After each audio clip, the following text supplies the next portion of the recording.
It's time to empower your magical self. It's day 15 of the book we're reading together, the book that I wrote, Empower Your Magical Self, with a 1-month habit break, a handbook for reclaiming sovereignty in 30 days. It's available on Amazon or in the TikTok shop. We're about halfway through. This is day 15. We're in the third week, which is the week of ideas. This is day 15. Who's in charge here? Multiple selves. All human beings, including those who are healthiest and most successful, are composed of more than one self. When things are going well, each self plays its rightful role as part of a harmonious symphony.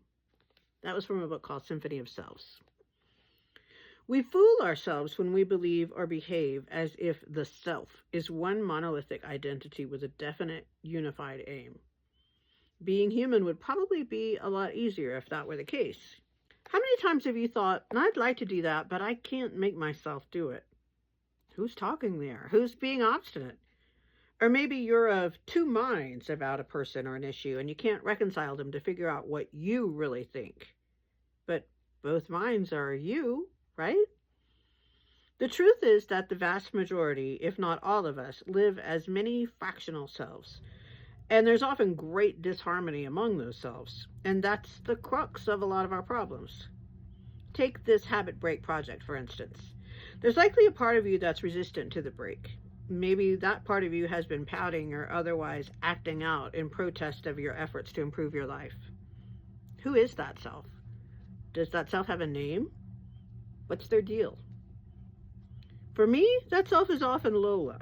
And she's an angry handful, but she's also dramatic and entertaining and fiercely protective of the rest of my selves. I saw Lola as my nemesis for years, but oddly, those were the same years when she was in charge of my life. Being my tender, goofy, emotional, undiagnosed autistic self through childhood had painful results. So Lola emerged like a bat out of hell to take over while I cowered somewhere within. I'm grateful to her for protecting me so ferociously for so long.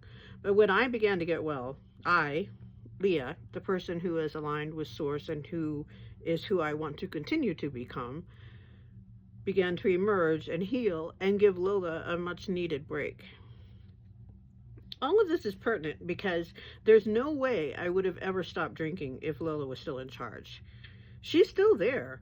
And when I broke my leg recently, she came howling back into first chair like a banshee.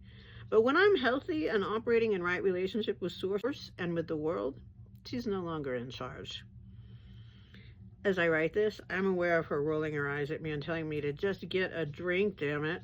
Lola thinks inner work is bunk. But she and I have an amicable relationship. It would be easy for me to loathe her and rail against her. Believe me, I used to blame her for my inability to get healthy. That would perpetuate the old battle within, and battles are entities that are happy to rage forever. Over the course of the last few years, I've come to deeply understand Lola and her motivations. I don't want her in charge, but I respect her. Just as she teases me about my woo-woo, I giggle about her dramatic histrionics. And she lets me, Leah, get on with things. This is a bit of shadow work, which we'll get more into on day 19. Here's your prompt.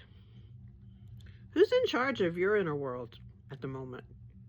Do you have a mischievous, contrary character who is making the habit break difficult for you?